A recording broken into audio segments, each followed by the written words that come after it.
Je m'appelle Anna Joer, j'ai 21 ans, et le jour où mes parents m'ont poursuivi en justice pour avoir acheté ma propre maison, c'est le jour où j'ai réalisé que je n'avais jamais vraiment eu de famille, seulement des attentes auxquelles j'étais censé me conformer. Je venais de rentrer du magasin de bricolage, mes mains encore poussiéreuses de travaux de cloison sèche, quand tout a changé. La maison n'était pas encore parfaite. C'était toujours un travail en cours, mais c'était la mienne. Chaque mur, chaque égratignure, chaque amélioration venait d'années d'économie, de planification et de refus de dépendre de quiconque. 6 mois plus tôt, j'avais signé les papiers moi-même. Aucun co-signataire, aucune aide, aucun filet de sécurité, juste moi. J'ai posé le sac près de la porte quand j'ai entendu des pas derrière moi. Anna Joer ? Je me suis retourné. Un homme en costume se tenait sur mon porche, l'expression neutre, presque ennuyée. Oui. Il m'a tendu une enveloppe. Vous avez été signifié. Juste comme ça. Pas d'explication, pas d'hésitation. Il est parti comme s'il n'avait pas juste fait exploser quelque chose au milieu de ma vie. Je suis resté là, tenant l'enveloppe, mes doigts se serrant sur les bords, comme si cela pouvait en quelque sorte la rendre moins réelle. Elle avait l'air officielle, lourde, importante, dangereuse. Je l'ai ouverte lentement, puis j'ai lu, puis j'ai relu, puis je l'ai lu une 3e fois parce que mon cerveau refusait d'accepter ce que mes yeux voyaient. Patricia et Daniel Joer contre Anna Joer. Mes parents, mes propres parents, me poursuivaient en justice. Les mots se sont brouillés au début, puis ils se sont aiguisés en quelque chose de presque surréaliste, enrichissement sans cause, fraude, manquement au devoir familial, ingérence dans l'opportunité économique. J'ai laissé échapper un souffle que je ne savais pas que je retenais. Traduit, cela signifiait quelque chose d'encore plus absurde, ils me poursuivaient en justice parce que j'avais réussi. Ils prétendaient que j'avais saboté ma sœur aînée, que j'avais pris des opportunités qui auraient dû être les siennes, que la maison que j'avais achetée avec mon propre argent lui appartenait. Je me suis assise lentement sur les marches du porche, le papier toujours entre mes mains, mon esprit essayant de rattraper la réalité. Mon téléphone a commencé à sonner. Bien sûr. Maman, j'ai répondu. Qu'est-ce que c'est, ai-je demandé, ma voix déjà tendue. Sa réponse est venue instantanément, sèche et défensive. Ne me parle surtout pas comme ça. C'est toi qui nous as attaqués en justice. Tu ne nous as pas laissé le choix. Pas le choix. Les mots ont résonné étrangement. Tu as été égoïste, a-t-elle continué, cruel envers ta sœur. J'ai laissé échapper un petit rire incrédule. Égoïste, ai-je dit. J'ai eu 3 emplois pendant mes études pendant que vous payiez son école privée. J'ai entendu du mouvement à l'autre bout. Puis la voix de mon père. Anna, écoute attentivement. Cela va se faire. Tu peux soit régler à l'amiable, soit nous allons au tribunal. Régler quoi, ai-je demandé. Que ai-je fait exactement? Tu sais exactement ce que tu as fait, a-t-il claqué. Tu as bâti ta petite entreprise en utilisant les relations familiales. J'ai regardé ma cour. Relation, ai-je répété. Nous sommes de la classe moyenne. Quelle relation? Tu as saboté ta sœur, a-t-il dit, sa voix montant. Chaque fois qu'elle essayait de construire quelque chose, tu la minais. Je lui ai offert mon aide, ai-je dit, ma voix maintenant ferme.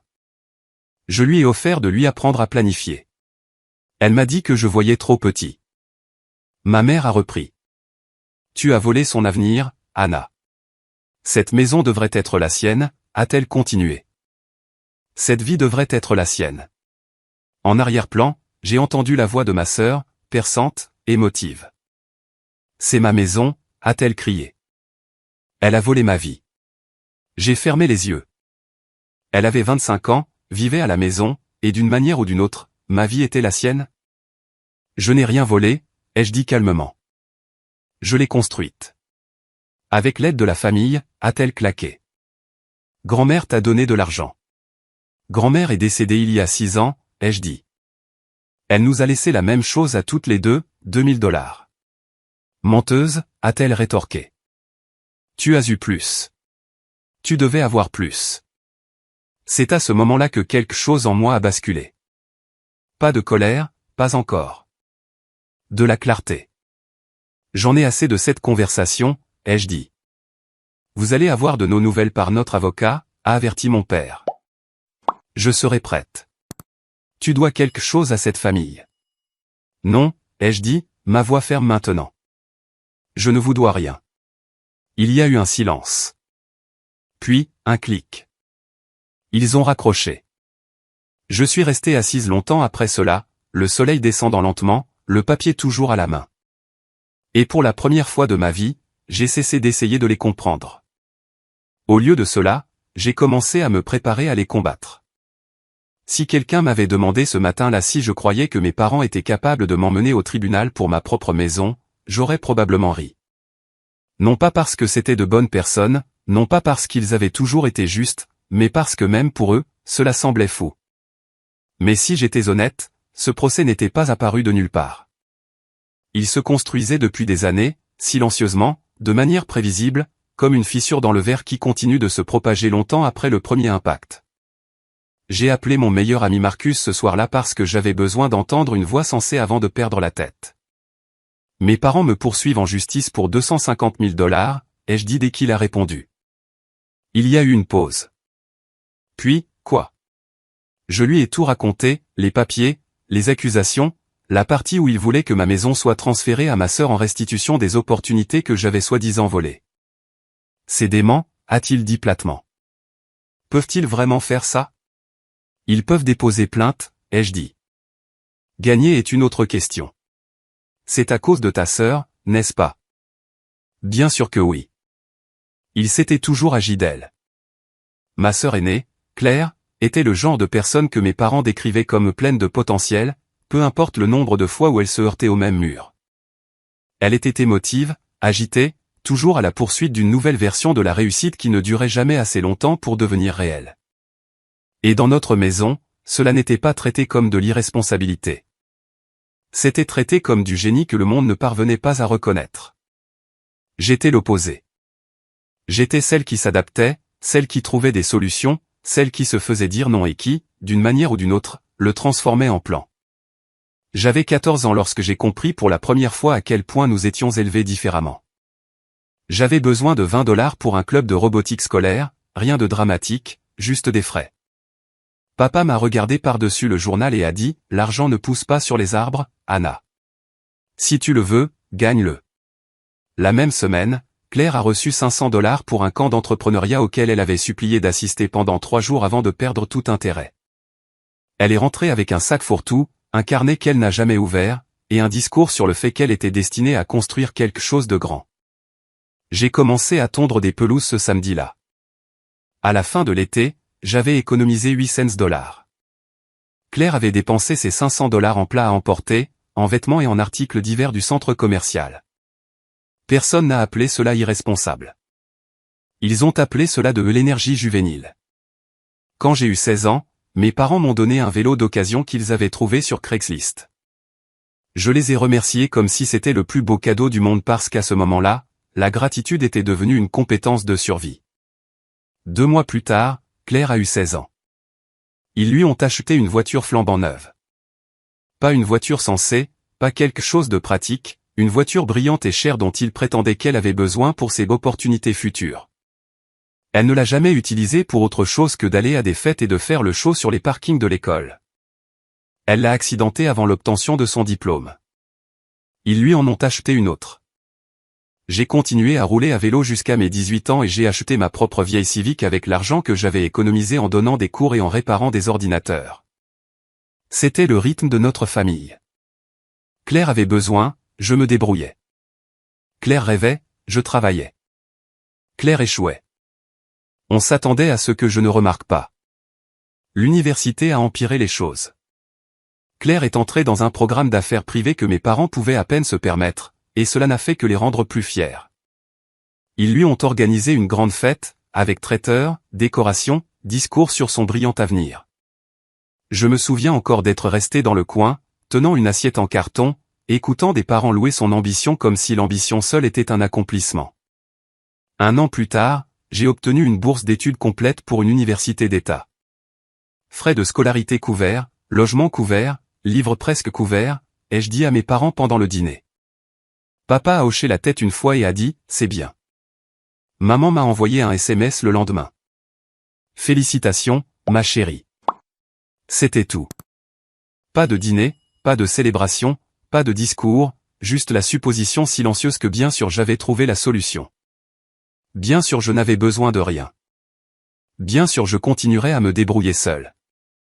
Et je l'ai fait. J'ai eu 3 emplois à l'université, support informatique sur le campus, tutorat privé le soir, conception web en freelance le week-end. J'ai moins dormi que je n'aurais dû, mal mangé, compté chaque dollar, obtenu mon diplôme avec un bon GPA, des économies à la banque, et 0 dette.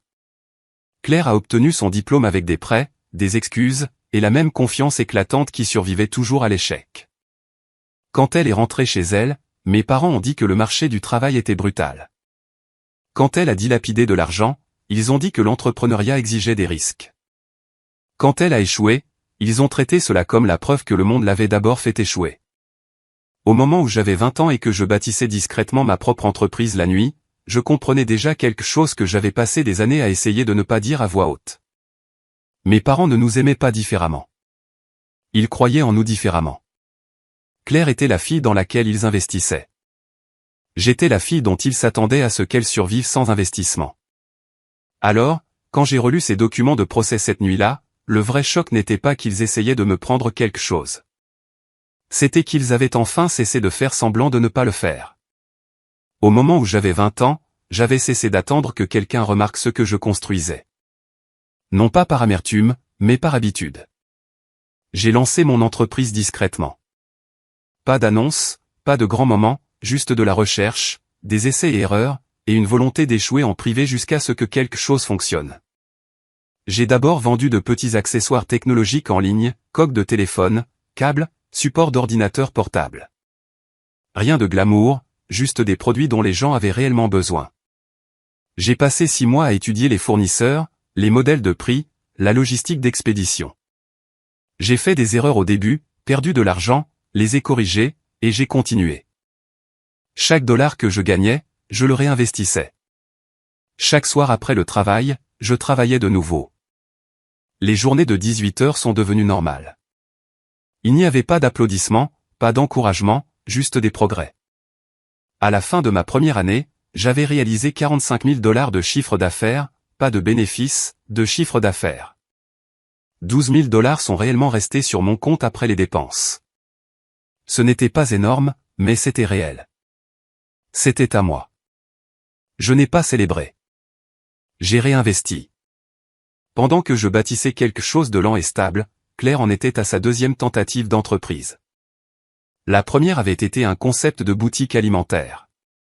Mes parents lui avaient donné 45 000 $ pour se lancer correctement. Elle en a dépensé la majeure partie en images de marque, en équipement et en une installation flashy qui avait l'air impressionnante mais n'avait aucune structure derrière elle. Elle n'a jamais recherché les permis, n'a jamais étudié le marché, a choisi un emplacement terrible.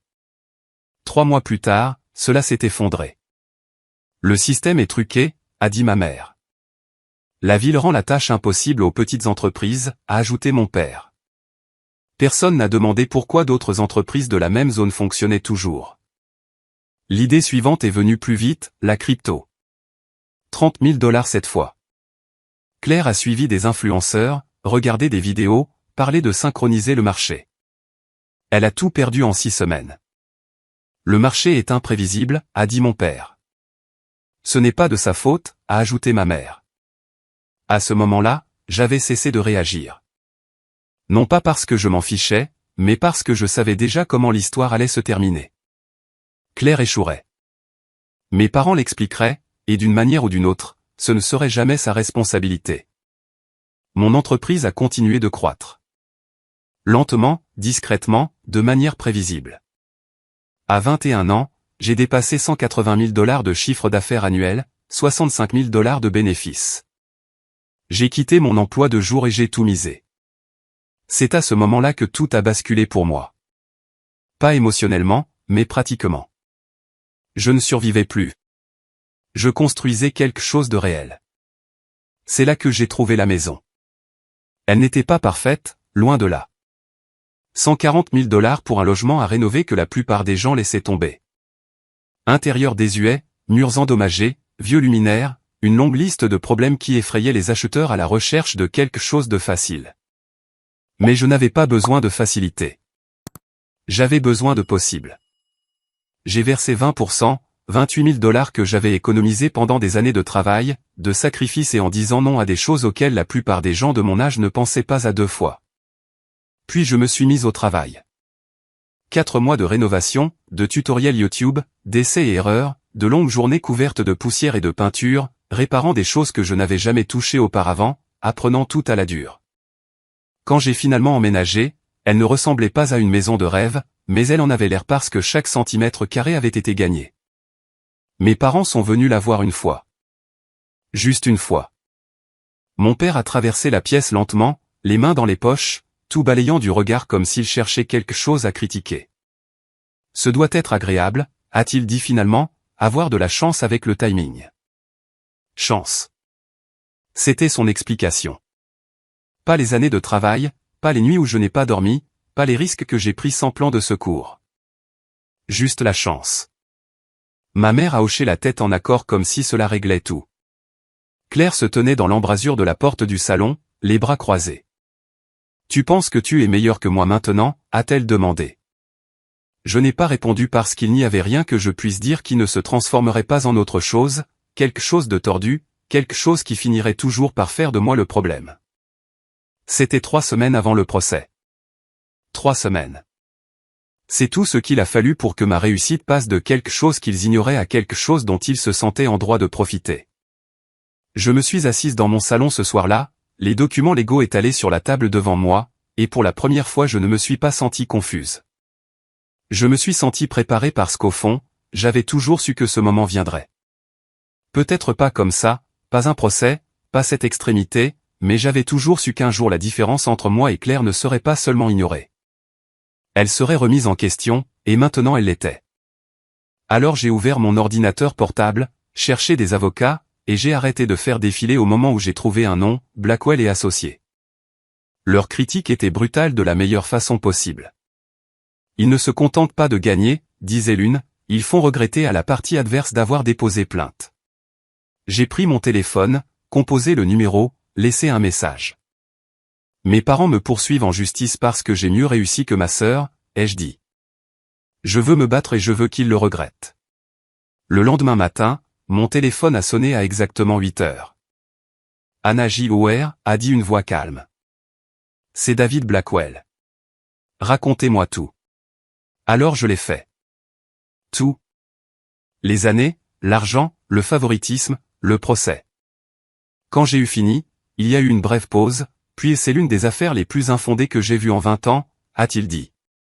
J'ai laissé échapper un souffle. Donc ils ne peuvent pas gagner ? Non, a-t-il dit simplement, ils n'ont aucun fondement juridique. Une autre pause. Mais laissez-moi vous demander quelque chose, a-t-il ajouté, voulez-vous simplement gagner, ou voulez-vous faire une déclaration ? Je n'ai pas hésité. Quel genre de déclaration ? Nous contre-attaquons, a-t-il dit, abus de procédure, détresse émotionnelle, frais juridiques. Nous allons rendre cela coûteux, nous allons rendre cela douloureux, nous allons nous assurer qu'ils ne tenteront plus jamais rien de tel. Je me suis penché en arrière sur ma chaise, regardant le plafond. Pendant des années, j'avais tout pris tranquillement, m'étais adapté, avais avancé, laissé passer les choses. Cette fois, je ne voulais pas laisser passer. Faisons une déclaration, ai-je dit. Il y a eu une petite pause, puis j'ai pu l'entendre dans sa voix, l'approbation. Bien, a-t-il dit, alors nous commençons aujourd'hui. Et pour la première fois depuis mes 14 ans, je ne me contentais pas de survivre à ce que ma famille me faisait. Je ripostais. Dès le moment où j'ai engagé Blackwell, tout a basculé. Pas émotionnellement, stratégiquement. Pour la première fois, je ne réagissais pas à ma famille, je me préparais à elle. Blackwell n'a pas perdu de temps. Documentation, a-t-il dit, tout ce que vous avez, revenus, dépenses, déclarations fiscales, communication. S'ils allèguent la fraude, nous les enterrons sous les faits. C'est ce que j'ai fait. Cette année de dossier, chaque emploi que j'ai eu, chaque dollar que j'ai gagné, chaque document commercial, relevé bancaire, reçu, contrat.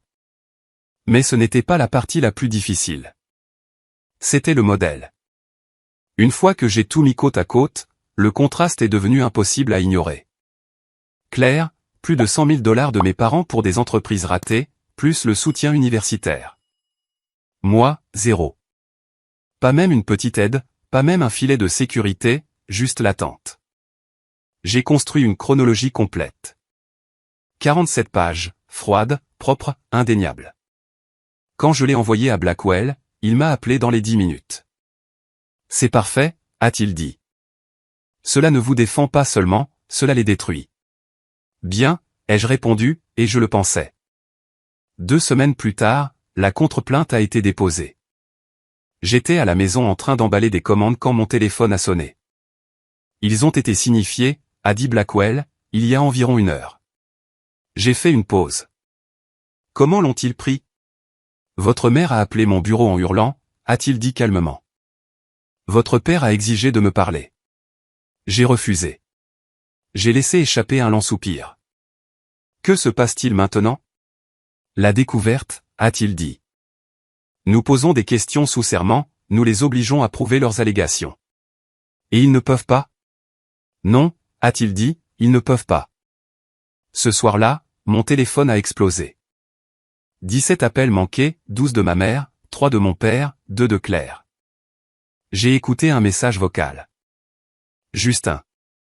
Anna, comment as-tu pu nous faire ça, a pleuré ma mère. Nous sommes tes parents. Tu attaques ta propre famille. C'est de l'abus. J'ai supprimé le reste car pour la première fois, j'ai compris quelque chose clairement. Ils ne voulaient pas de résolution, ils voulaient reprendre le contrôle, et je ne le leur donnais pas. Claire a envoyé un SMS d'un nouveau numéro. Tu es dégoûtante.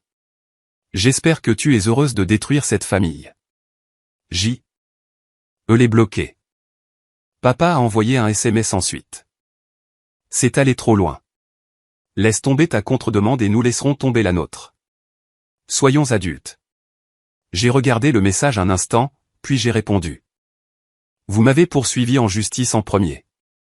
Je vais finir ça. Pas de réponse.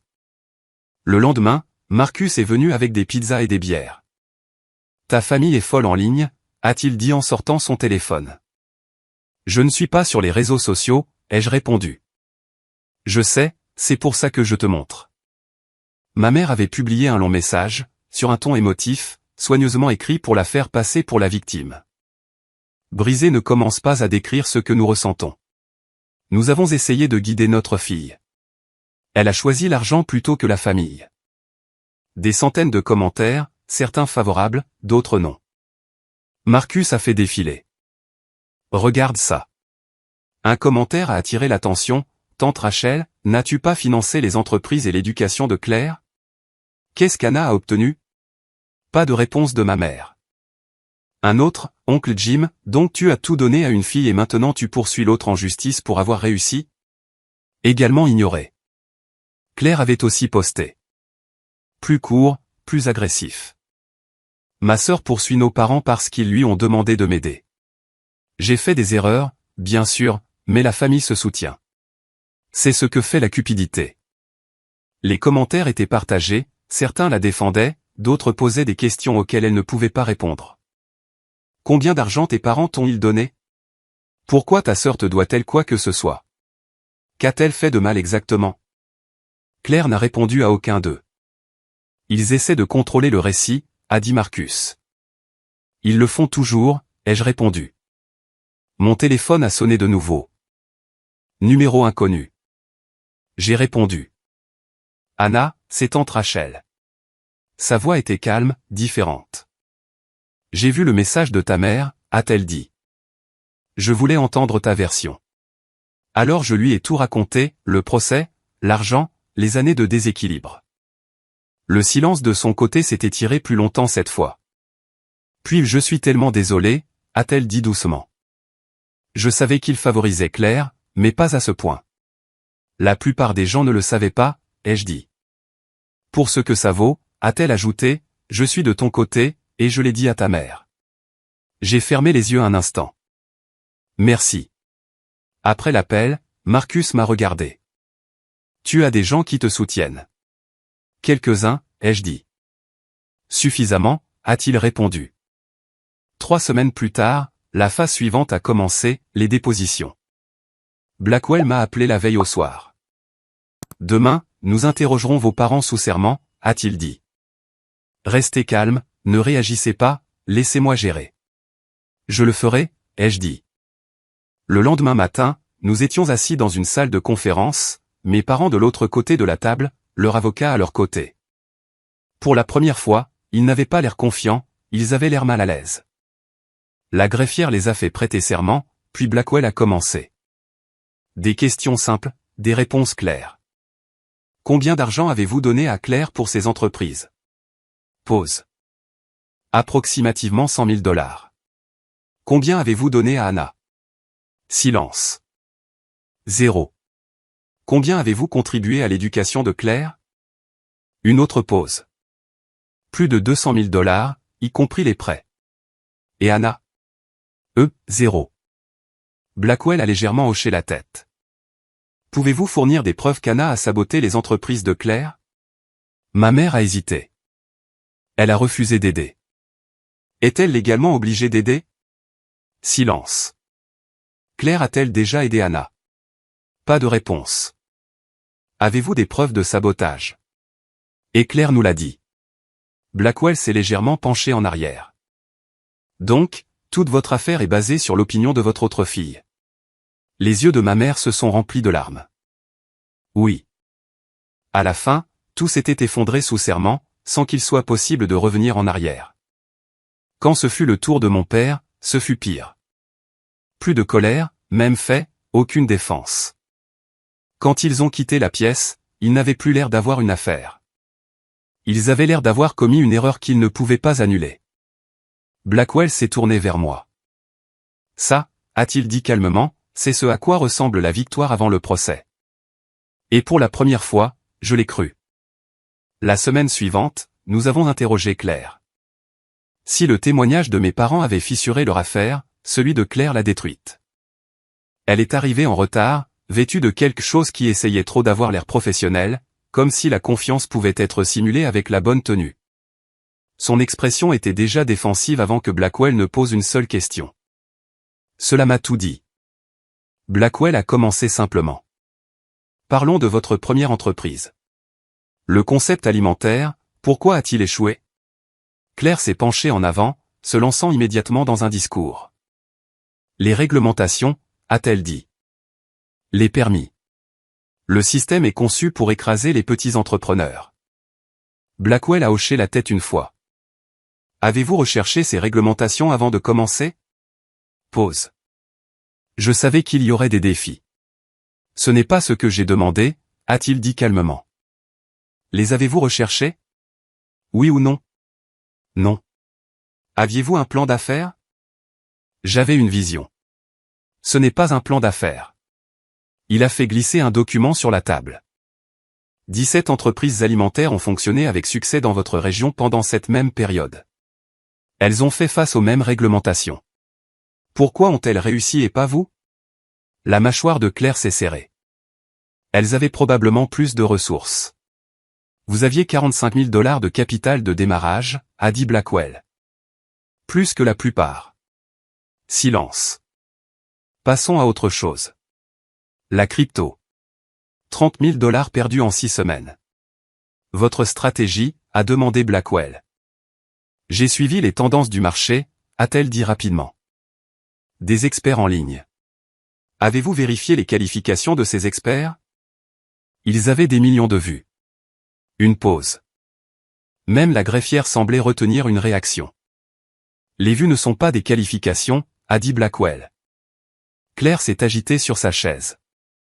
Ensuite, a-t-il poursuivi, tournant une page. L'entreprise de conseil, 25 000 $. Loyer de bureau, image de marque, marketing. Claire s'est légèrement redressée, comme si celle-ci était plus importante. Je construisais une fondation. Sans client, a-t-il demandé. Cela prend du temps. Êtes-vous fermé en 4 mois? Encore le silence. Puis il a posé la question vers laquelle tout convergeait. Mademoiselle Ware, vous affirmez que votre sœur a saboté votre réussite. Comment? Elle a refusé de m'aider, a immédiatement dit Claire. Avez-vous demandé de l'aide? J'ai parlé de mes idées. Ce n'est pas ce que j'ai demandé, a dit Blackwell. Lui avez-vous explicitement demandé de l'aide? Oui ou non? Claire a hésité. Non. Donc, votre sœur vous a saboté en ne vous offrant pas une aide que vous n'avez jamais demandée? Ce n'est pas comme ça que la famille fonctionne, a-t-elle claqué. La famille devrait aider sans qu'on le lui demande. Blackwell n'a pas réagi. Avez-vous aidé votre sœur avec son entreprise? Silence. Avez-vous offert votre aide? Rien. Lui avez-vous même posé des questions sur son entreprise? Claire a baissé les yeux. Je ne me souviens pas. Parce que vous ne l'avez pas fait, a-t-il dit. Son visage a rougi. Elle avait des avantages, a marmonné Claire. Blackwell a fait une pause. Comme quoi? Elle est plus intelligente, a dit Claire, la frustration s'infiltrant dans sa voix. Elle a toujours mieux réussi à l'école. J'ai senti quelque chose se serrer dans ma poitrine. Donc, votre allégation, a dit Blackwell lentement, est que votre sœur avait un avantage injuste parce qu'elle travaillait plus dur et avait de meilleurs résultats scolaires? Ce n'est pas ce que j'ai. Elle a eu 3 emplois à l'université, a-t-il continué. Vous non. Elle a bâti une entreprise à partir de zéro. Vous avez reçu plus de $100 000 de financement. Quelle partie de cela était plus facile pour elle? Claire s'est légèrement reculée de la table. Vous déformez cela. Puis il a posé la question finale. Dans votre plainte, vous affirmez que la maison de votre sœur devrait vous être transférée. Pourquoi? Claire n'a pas hésité cette fois parce qu'elle y croyait. Parce qu'elle aurait dû être la mienne, a-t-elle dit. La pièce est devenue complètement silencieuse. Blackwell s'est légèrement penché en avant. Pourquoi aurait-elle dû être la vôtre? Parce que je suis l'aîné, a-t-elle dit, sa voix montant. Je suis censé avoir la vie qu'elle a. C'était destiné à être à moi. C'était ça. Pas de stratégie, pas de preuve, pas même de justification. Juste un sentiment de droit, pur, non filtré, sans excuse. Blackwell a fermé son dossier. Merci, a-t-il dit calmement. C'est tout ce dont j'ai besoin. Claire s'est levée immédiatement, sa chaise raclant bruyamment le sol. Et, c'est ridicule, a-t-elle claqué. Vous êtes tous contre moi. Son avocat n'a même pas essayé de l'arrêter cette fois. Elle est sortie. Et juste comme ça, l'affaire était terminée. Pas officiellement, pas encore. Mais en réalité, il ne leur restait rien sur quoi se tenir. Après qu'elle soit partie, Blackwell m'a regardé. C'était, a-t-il dit, presque impressionné, un cadeau. Comment ça, ai-je demandé. Elle vient d'admettre sous serment qu'elle estime avoir droit à votre vie simplement parce qu'elle est l'aînée, a-t-il dit. Aucun juge ne va se ranger de ce côté. Que se passe-t-il maintenant? Il s'est penché en arrière sur sa chaise. Maintenant, nous attendons. Il a fait une pause. Mais honnêtement, je ne pense pas que cela ira au procès. Pourquoi? Parce que leur avocat sait qu'ils ont déjà perdu. 3 jours plus tard, il avait raison. 3 jours après la déposition de Claire, Blackwell m'a appelé. Ils veulent régler, a-t-il dit. Je me suis penché en arrière sur ma chaise, sachant déjà ce que cela signifiait. Qu'est-ce qu'ils offrent? Ils abandonneront leur procès, a-t-il dit. Nous abandonnons le nôtre. On repart à zéro. Je n'y ai même pas réfléchi. Non. Il y a eu une brève pause. C'est agressif, a-t-il dit. Ils m'ont poursuivi en justice, ai-je répondu. Ils ont essayé de me prendre ma maison. Je veux un jugement. Une autre pause. Puis, d'accord, a-t-il dit. Je leur ferai savoir. Le changement a été immédiat. Le désespoir. Mes parents ont recommencé à appeler, à envoyer des messages, des emails, des messages vocaux qui oscillaient sauvagement entre la culpabilité et l'urgence. Cela déchire la famille. Réfléchis à ce que tu fais. Nous pouvons arranger ça. Non. Il ne pouvait pas. Plus maintenant. Blackwell me tenait informé. Il propose maintenant de payer vos frais juridiques, a-t-il dit quelques jours plus tard. Le montant total. Combien? Environ 18 000 $. Non, ai-je répété. Vous êtes sûr? Je ne veux pas de leur argent, ai-je dit. Je veux que ce soit enregistré. C'était la différence. Il ne s'agissait pas de compensation. Il s'agissait de la vérité. Le procès était fixé pour 4 semaines. 4 semaines de pression. 4 semaines de silence. 4 semaines de réalisation à quel point ils iraient loin pour éviter de faire face à ce qu'ils avaient fait. Marcus est venu 2 jours avant le procès. Tu es sûr de ça? A-t-il demandé. C'est ta famille. Ils ont cessé d'être ma famille quand ils m'ont poursuivi, ai-je dit. Et si cela les ruine? A-t-il insisté. Financièrement, socialement? Je l'ai regardé. Ils ont pris cette décision quand ils ont déposé la plainte. Il n'a plus argumenté après cela. Le jour du procès est arrivé rapidement. J'ai porté un tailleur bleu marine que j'avais acheté spécifiquement pour l'occasion, non pas pour impressionner qui que ce soit, mais pour me rappeler qui j'étais en entrant. Pas la fille qu'ils avaient élevée, mais la femme que j'étais devenue sans eux. Le palais de justice semblait plus lourd que je ne l'avais imaginé. Sol en marbre, écho dans le couloir, tout était plus bruyant que nécessaire. Blackwell m'a retrouvé devant la salle d'audience. Prête, a-t-il demandé. Oui. Restez calme. Laissez-moi parler. J'ai hoché la tête. Nous sommes entrés. Mes parents étaient déjà là. Ils avaient l'air différents. Plus petits. Pas physiquement, mais émotionnellement. Ma mère n'a pas voulu croiser mon regard. Mon père avait l'air en colère, mais cela semblait forcé. Claire était assise derrière eux, les bras croisés, me regardant comme si j'étais toujours quelque chose qu'elle pouvait prendre. La juge est entrée. La juge Hernandez. Elle n'a pas perdu de temps. J'ai examiné les dépositions, a-t-elle dit, regardant directement l'avocat de mes parents. Cette affaire soulève des préoccupations immédiates. Leur avocat s'est agité sur sa chaise. Votre honneur, les plaignants croient. Je ne demande pas ce qu'ils croient, a-t-elle interrompu. Je demande quelles preuves ils ont. Silence. Elle a continué. Les plaignants ont donné à une fille plus de 300 000 $ de soutien. Ils n'ont rien donné à l'autre. Cette fille a réussi de manière indépendante. Maintenant, ils la poursuivent en justice pour cette réussite. Ses yeux se sont posés sur mes parents. Est-ce exact? Personne n'a répondu parce qu'il ne pouvait pas.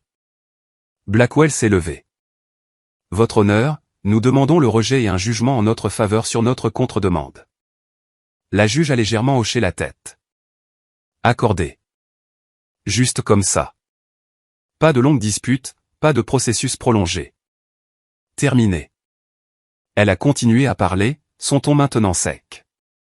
Ce procès n'a aucun fondement juridique.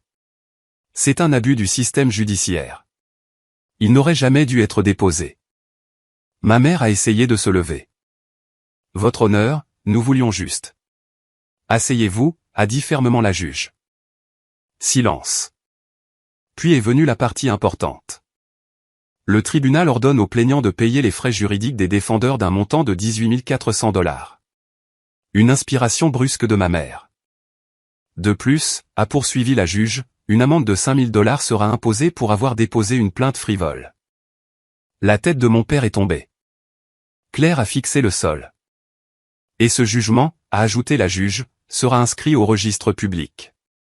C'était la vraie conséquence. Pas l'argent, mais le registre. Permanent, indéniable. Vous n'êtes pas puni pour avoir aimé votre fille, a dit calmement la juge. Vous êtes puni pour avoir tenté de prendre à l'autre.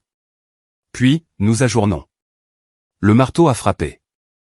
Et juste comme ça, c'était fini. Claire s'est levée la première. C'est une blague, a-t-elle claqué. Elle m'a saboté. Partez, a dit froidement la juge. Claire est sortie en trombe. Mes parents n'ont pas bougé un instant. Puis lentement, ils se sont levés, sans me regarder, sans rien dire, juste en partant. Je n'ai pas suivi. Je n'ai pas dit un mot parce qu'il n'y avait plus rien à dire. Dehors, Blackwell m'a serré la main. C'était décisif, a-t-il dit. Comment vous sentez-vous? A demandé Marcus quand il m'a rencontré dans le couloir.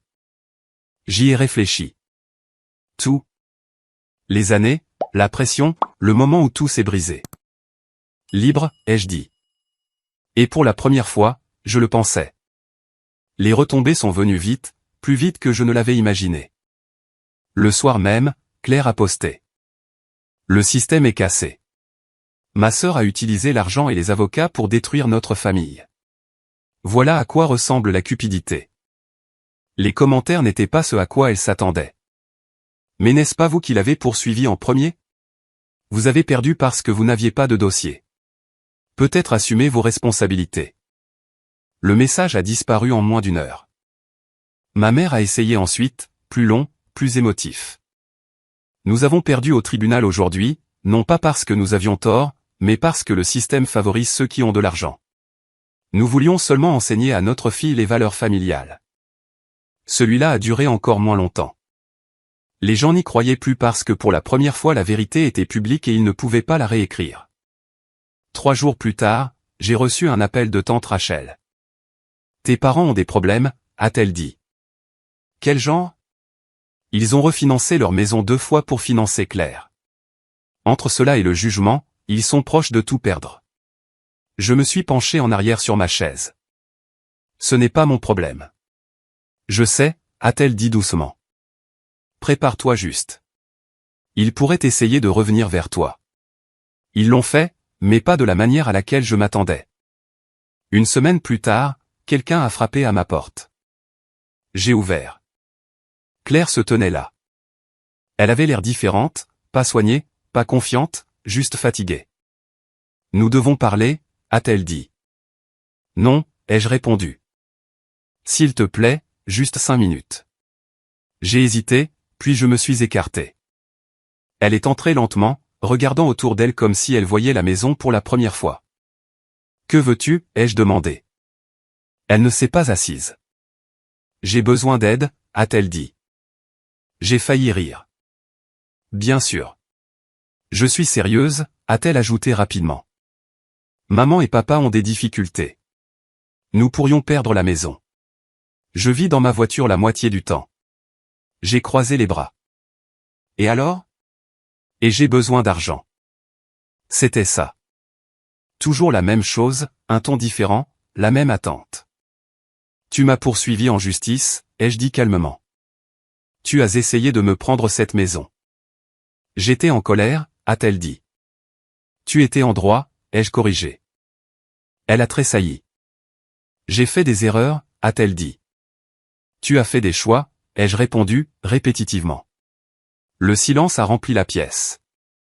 Tu ne vas vraiment pas aider, a-t-elle demandé finalement. Je l'ai regardée, vraiment regardée, et pour la première fois je n'ai pas vu ma sœur. J'ai vu quelqu'un qui avait passé toute sa vie à éviter les conséquences. Et maintenant, elle n'avait plus aucun moyen de leur échapper. Non, ai-je dit. Son visage s'est légèrement durci. Alors c'est tout? Tu vas juste nous laisser tout perdre? Vous l'avez déjà fait, ai-je dit. Je ne vous ai juste pas arrêté. Elle m'a regardé une longue seconde, puis s'est retournée et est sortie. J'ai fermé la porte derrière elle et j'ai attendu la culpabilité, le doute, quelque chose. Rien n'est venu, juste le calme. 2 mois plus tard, ils ont déposé le bilan, ont perdu leur maison, ont déménagé dans un petit appartement, tous les 3. La même famille qui avait décidé autrefois ce que je devais sacrifier, traitant maintenant de ce qu'ils avaient créé. J'ai eu des nouvelles par tante Rachel. Certains parents m'ont blâmé, ont dit que j'étais froide, que la famille devrait rester unie. D'autres non, ont dit que c'était inévitable, que c'était attendu depuis longtemps. Je n'ai répondu à rien de tout cela parce que pour la première fois, leurs opinions ne me définissaient pas. J'ai continué à construire. Mon entreprise a grandi, 250 000 $ de chiffre d'affaires, puis plus. J'ai embauché mon premier employé, j'ai développé, j'ai avancé, et en chemin, j'ai rencontré quelqu'un. Il s'appelait Daniel. Nous nous sommes rencontrés lors d'un événement de réseautage. Il construisait sa propre entreprise, intelligent, terre à accent grave terre, le genre de personne qui n'avait pas besoin de prouver quoi que ce soit à qui que ce soit. Lors de notre 3e rendez-vous, je lui ai tout raconté. Ils t'ont poursuivi en justice, a-t-il demandé, stupéfait. Oui. Pour avoir réussi? Plus ou moins. Il a secoué lentement la tête. Ce n'est pas normal. Je sais. Tu leur parles? Non. Il a hoché la tête une fois. Bien. Pas de jugement, pas de pression, juste de la compréhension. C'était nouveau. 6 mois plus tard, j'ai reçu une lettre de mon père. J'ai failli ne pas l'ouvrir, mais je l'ai fait. Nous avions tort. C'était la première ligne. Pas d'excuses, pas de justification, juste tort. Il a tout écrit, le favoritisme, les décisions, le procès, comment ils avaient confondu soutien et contrôle, comment ils m'avaient ressenti pour avoir réussi sans eux, comment ils l'avaient enfin compris. Je n'attends pas le pardon, a-t-il écrit. Je veux juste que tu saches que tu avais raison. Je l'ai lu 2 fois, puis l'ai plié et rangé. Non pas parce que cela n'avait pas d'importance, mais parce que cela ne réparait rien. Pas encore. 2 ans plus tard, j'ai revu Claire, par accident, dans un café. Elle avait l'air plus mince, plus calme, travaillant dans un magasin, sans confiance, sans illusion, juste la réalité. Elle s'est approchée lentement. Je ne suis pas ici pour de l'argent, a-t-elle dit immédiatement. J'ai failli sourire. Progrès. Je voulais juste dire que je suis désolé. Je n'ai pas répondu tout de suite. J'avais tort, a-t-elle continué, à propos de tout. Je pensais que tu m'avais pris quelque chose, mais je n'ai jamais rien construit pour commencer. Cela a eu un impact parce que c'était la première chose honnête qu'elle avait jamais dite. J'ai suivi une thérapie, a-t-elle ajouté, travaillant, apprenant, recommençant. Je l'ai étudiée. Ce n'était pas la même personne, ou du moins pas le même état d'esprit. J'apprécie les excuses, ai-je dit. Elle a hoché la tête. Je n'attends rien d'autre. Elle s'est levée, est partie, et cette fois elle n'a rien demandé. Cela comptait beaucoup. Ce soir-là, Daniel m'a demandé comment je me sentais. Je ne sais pas, ai-je admis. Peut-être un jour. Il a hoché la tête. Il y a une différence entre le pardon et l'accès, a-t-il dit. Oui, ai-je dit. 1 an plus tard, mon entreprise a dépassé un demi-million. Daniel a emménagé. Nous avons construit quelque chose de stable, de sain, de réel.